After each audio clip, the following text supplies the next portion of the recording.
Hindi lang daw dapat matapos sa paggamit ng puwersa na militar ang krisis sa Zamboanga City. Ayon sa ilang grupo, mas importante magkaroon ng mapayapang pag-uusap para tuluyang matigil na ang bakbakan sa lungsod.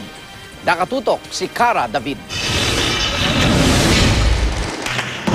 Mahigit 100,000 evacuees, mahigit 4 na bilyong pisong pinsala sa ari-arian, mahigit 100 patay sa hanay ng mga rebelde, militar at maging sibilyan. Sa ika-17 araw ng bakbakan sa Zamboanga, tanong ng ilang civil society groups, ito nga ba ang kapalit ng desisyon ng gobyerno na pulbusin ang paksyon ni Miswari sa Zamboanga? In truth, they can eliminate the threat overnight if they wanted to.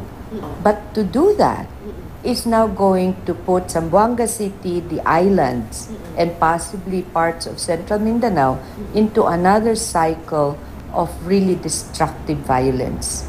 Ganito rin ang pananaw ni dating Presidential Advisor on the Peace Process, Jesus Dureza.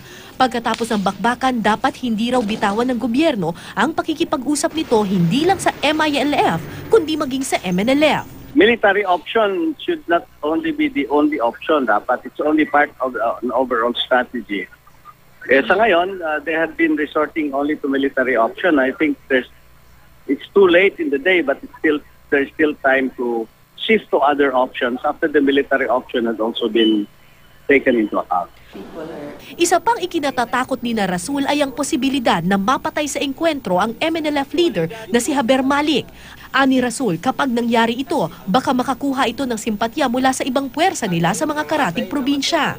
Kung namatay sa gera, for instance, sa crisis neto si Ustad Haber Malik, in the eyes of his community and his people, he's going to become a mujahideen, a martyr. And once somebody is a martyr, he becomes a magnet for all of those who feel oppressed. Right or wrong, he will now be a rallying banner. That is what we want to prevent. Dapat raw panagutin sa batas ang mga rebeldeng MNLF, pero sana bigyang puwang din ng parehong kampo ang mapayapang pag-uusap.